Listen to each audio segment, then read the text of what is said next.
Welcome back, First Baptist Church. We are happy to be with you this morning. We're coming from a different locale, if you can't tell. Last week we were pretty official in Amy's office, but this week we're over at the theater for Kari, so it's getting serious now. So it's a pleasure to be with you all this morning. We're going to do something very similar to what we did last week. I'm going to ask Kari some questions. You all already know her really well, but we're going to get to know her even better this morning, get to know a little bit about her interest and all that jazz. So Kari, could you start off by telling us a little bit about your spiritual background, your spiritual history, and take us up to today? Oh, up to today. Okay. Well, I am a pastor's kid. So my dad was a pastor. My grandfather is also a pastor. I grew up in a teeny tiny little charismatic church that my dad started in Richmond, Virginia. And I guess by charismatic, maybe I should explain, that means that we really believed that the Holy Spirit worked in very tangible ways. And so there was singing and dancing and flag waving and all the things that go along with that. So that was the church I grew up in. And then I did Young Life also in high school, and that was, I think, maybe similar to what you said. It was the first time that someone outside of my parents, outside of my church, had cared about my spirituality. It was the first time someone asked me to care for my friends and to care about my friends' spirituality. Did Young Life all the way through college, led Young Life at Coaston High School in Newport News, Virginia. And then I got to college and had, I guess I just had some very significant growing up experiences, and that coincided with taking religion courses at my college. And I had a moment. I remember it very, very clearly. It was in the reference room of the library. Where all good moments happen. All good moments happen in the reference room of the library. And I was writing a paper, and it was the best feeling. It was the feeling that someone else also cared about the big, huge questions of the world and of God, and that I could write about them, and that I didn't have to stop. When college ended, I didn't have to stop. After this paper was over, that I could keep asking really, really big questions. So that's how I got to divinity school. I just tried to figure out how I could keep asking questions about God and the world and people. I love being in divinity school. It's a great privilege and honor, and I had no idea, really, what I want to do after. But that's how I'm here. That's up to the present. That's what I can tell you. That sounds good. Yeah. So you mentioned having the moment in the reference room. Yeah. Have you had any similar moments in divinity school with any authors we've read, or saints of the church we've read, or any lectures or anything like that? Gosh, yes, so many. Man, I think some of the most spiritual moments in my life have happened in the stacks of the library at divinity school. I remember, I think every once in a while you discover an author that changes your whole world, and you wonder how you made it through however many years without them. So I remember my first year of divinity school, a professor told me about a woman named Simone Weil. And Simone was alive during World War I, World War II era. She was a French philosopher, and she writes about God, and she writes about suffering in a way that pierced my soul. I think if I was gonna, it made me cry. It was the most beautiful thing that somehow that suffering, whether that's sickness or war or injustice, that suffering that is experienced by a person can actually bring you to the foot of the cross, and that I can never be like God in perfection. I can never be as good as God. I can never do all the right things like God. but I can suffer like God, and that can bring me to the cross and bring me to Jesus in a way that nothing else can. And oh man, it like blew open my whole world. But so that would be one. I could honestly, I could give you like 5 to 10 other names, but I'll stick with Simone Bay. Yeah. Sounds good. Yeah. So one thing that I know you're interested in is the practices of silence and solitude. I guess one thing that I'm curious about is traditionally when those kind of things are taught, we talk about the desert fathers and mothers, and it's almost as if you want to practice silence and solitude, you have to like go do that. You have to go to a monastery or whatever. So I guess I'm curious, what are some misconceptions like that we may hold about the practices of silence and solitude? Yeah. So with the Desert Fathers and Mothers, right, we had a practice of solitude that meant you had to leave the city, you had to leave civilization, and basically like go live by yourself. And what would happen is for these figures, that's where you would encounter your sin, that's where you would be refined, you would become more holy out in the desert and far away. But that all was happening in a very specific historical situation, a very specific, I guess, like geographical location. And so what we know now is that we live in cities, we have technology, we know that the world, the way we inhabit the world is completely different from the Desert Fathers and Mothers. And so I think the way we imagine solitude also needs to be different. And so some of the ways that I think maybe we can reinvent solitude for the modern era is to think about what are we doing in solitude. So things like gardening or walking or knitting or cross stitch or baking, that there's actually activities that cultivate solitude in some way, and that those can be practiced in your house and in a city and right where you are. Because I think then what happened with the Desert Fathers and Mothers is that they became the pinnacle of what it means to be spiritual. That if you wanted to be the holiest person, you had to leave and go somewhere else. And so what happens is then we just have holy people who are disengaged.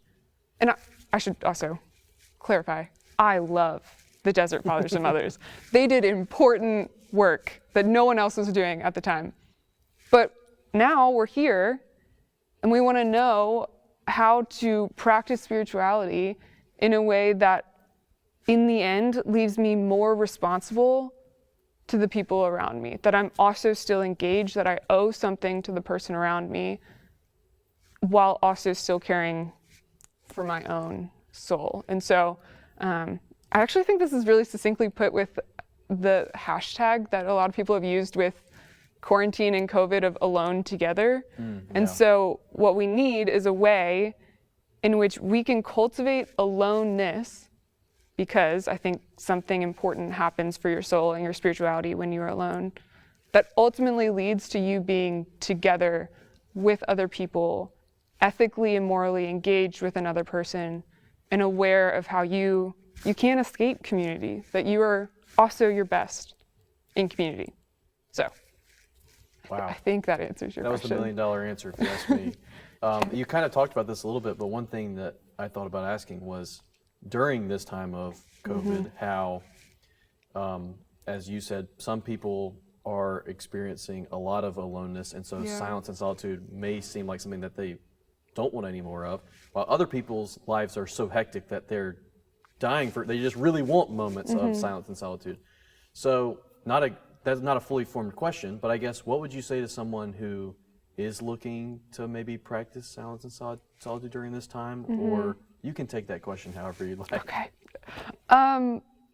Okay, I think the first thing I would say, and Thomas Merton has a really great essay on this. He talks about how there's, I don't remember the exact language he uses, but there's like a cheap solitude, and then there's like an authentic spiritual growth solitude. And those are two different things. So there's like a solitude that's like I'm running away. Like I don't want to engage with problems. I don't want to engage with this world. And so I'm going to disguise my own fear in solitude. And so, for example, there's a philosopher. His name is Martin Heidegger. He is a great thinker, and he also was part of the Nazi Party.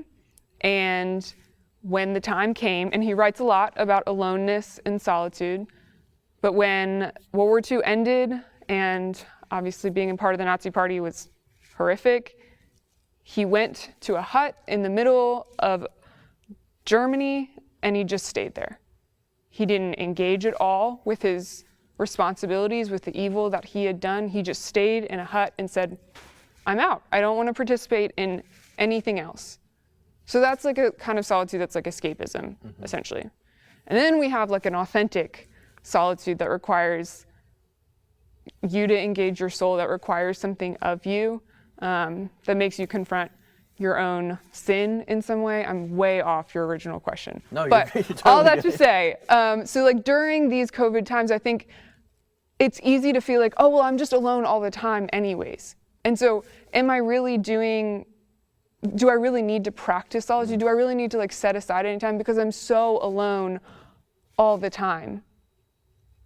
But I think the work comes in is like, am I going to make that aloneness part of the spiritual development? Am I gonna, Parker Palmer has a great line about how, Love Parker Palmer. yeah, how your soul will get scared away very easily with distraction and with loud noises. And so you need quiet, you need solitude to let your soul even emerge. And so what I've found in COVID and when I've been in quarantine is that I will distract myself all the time when I'm alone. I will watch TV, I will call a friend, I will cook, I'll do anything, and it's all for the purpose of distraction. Or I could cook or read or, I don't knit, but go on a walk or something like that. And I could do that with the express purpose of getting to know my soul again and for letting my soul emerge in some way. That's a little bit of like flowery language, but that's the best I got. Yeah, but it's so true, especially during this time. Like I go on several walks a day, and I listen to podcasts pretty much the entire time. Yeah. And any kind of 10, 15-minute break, I find myself listening to music or listening to a podcast. I'm a big podcast person, so I feel that too. And I think one thing that you mentioned that I also find resonant with is the idea of the cheap. I don't know what the word you said was, but the cheap kind of, I'm going to go away and not deal with anything else. I feel the pressure toward that all the time when I'm like, the world is crazy. I want to throw my phone away and never deal with anything again. And we're obviously called to more than that, which I think you highlighted really well. But I think there's such a tension here because I think we often want everything we do, our spiritual practices, our work, to be useful in some way. And when it comes down to it, solitude and silence make you very useless in the world. There's no, like, according to all like worldly economic standards, you are useless in society. You are contributing no words. You're contributing no action. And I think that matters, that you or me or anyone like reckons with the fact that we're not valued because of our use. Like we're valued because of who we are, because we're made by God, we're made in the image of God. And that is essential to our human nature. We're not just tools for utility. And I think that the world and the attitudes of the world are often asking us to think of human beings as if they were tools and not as if they were made in the image of God. So. Yeah, I was thinking of Jamie Smith, kind of the liturgies of the world that we're kind of embedded in that we don't even realize, and like the one of efficiency, right? Yeah. Like the world tells us to be efficient, output, a lot of output, and silence and solitude maybe not is as you said, is one thing that is not necessarily always seen that way. So we hit our time, but we have. Did we really? We did, but That was so time fast. flies when you're having fun. Oh That's my what's up. gosh. But last week we didn't have any hot seat questions, and I yes, we divulged didn't. information about myself eating too many sunflower seeds, which was very strange. So now I came prepared with a few hot seat questions we're going to do right quick, Okay. so people can get to know you a little bit better. First question for you is, where is your favorite place to be? Where's your favorite place to be? Okay, my favorite place Yeah. is my granddad. He lives in Raleigh, and he has a really nice house on the lake, and it has a beautiful back porch. And he's had it forever. Like, that is the grandparents' house. And so my best memories are sitting on the back porch with the fans going, because it's a little humid in North Carolina, Of course. and looking out over the lake. And I think that's my favorite place. It's the homiest. Grandparents' backyards are sacred. That's all I'm saying. I'm with you on Amen. that, I agree. 100%. Yes. What's a scripture story or Bible verse that you are particularly resonating with during this time? Or if you want to not do the resonating with, what's one that resonates with you all the time? I feel like I should have like a really good set answer for this. Yeah. I think I would say the one, I think it's Exodus 33, I'm pretty sure, when 30:3. No. 33. Okay. I don't know what the verse is, but I think it's Exodus 33 when Moses asks God to like show me your glory, and then Moses gets like tucked into the crevice of the rock while God passes by. I just like that. I like that, like, we can be safe in like the really scary presence of God. Love it. I think that's what I would go with. Yeah. To end on a funny note, what is your guilty pleasure favorite TV show? Gilmore Girls? Doesn't need to be a guilty pleasure. Not a guilty pleasure. Honestly, I'll stand by Gilmore Girls. I will tell you, I've seen it 5 times all the way through in the past 6 years. Wow. So it is that part is a guilty pleasure. It's kind of like a comfort food. It is. TV. Yeah, every fall I just end up turning it on again. So there you go. Great. Well, do you want to end by showing us maybe the couple books? Oh, yeah. I think. I don't talk about these people, but I can share them. So Annie Dillard is another person that writes from solitude. She writes beautifully about suffering, and Pilgrim at Tinker Creek, I would highly recommend. Also, she wrote fiction called The Maitreys. She's one of the most influential. She stands right by Simone Weil in terms of most influential on my spirituality. I might bring a benediction from Annie Dillard for our Sunday school time on Sunday. So, which I guess will be right now when you're viewing this. Moments from now. And also, I see a book club in our future. Like, I'm thinking. I would love a book some club. Marilyn Robinson, little, you know? Yeah. All right, so now we'll see you in a second, I guess. Sounds good. Thanks.